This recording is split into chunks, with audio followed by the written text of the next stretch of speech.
The Non-Governmental Gender Organizations Coordinating Council, NGOCC, wishes to inform the public that it will not make submissions to the Technical Committee on the Constitutional Amendments, whose public consultation is scheduled from October 27th to November 13th, 2025.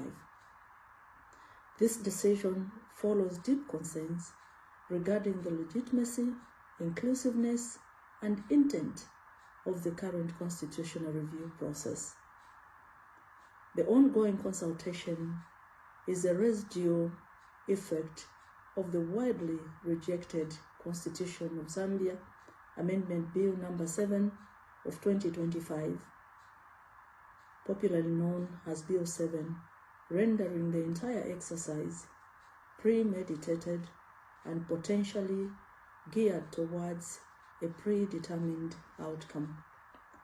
NGOCC has previously urged the government to withdraw Bill number 7 and to establish a transparent, genuinely consultative, and broad-based process that reflects the voices of all stakeholders. Furthermore, this constitutional amendment process appears narrow and focused on the forthcoming 2026 general elections rather than pursuing a long-term, durable constitutional order.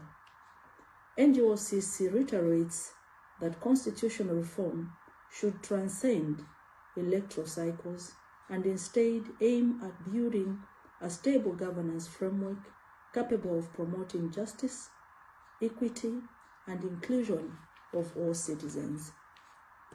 We are equally concerned that the Technical Committee lacks both legitimacy and adequate representation. Members were appointed in their individual capacities rather than as official representatives of stakeholder institutions. And there is a noticeable absence of youth and persons with disabilities, key demographics whose voices are vital to any credible reform process. The committee's terms of reference also emphasize political and electoral matters at the expense of critical socio-economic rights, further narrowing the scope of meaningful reform. Given these unresolved concerns, NGOCC finds the current process to be politically motivated, election-centric, and devoid of genuine inclusivity, and consequently, we shall not participate in the Technical Committee's consultation process.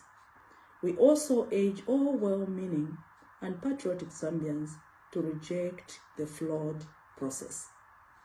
NGOCC remains steadfast in its long-standing mandate to advocate for legal and policy reforms that address historical and underrepresentation of women, youth, and persons with disabilities in public and decision-making spaces. I thank you.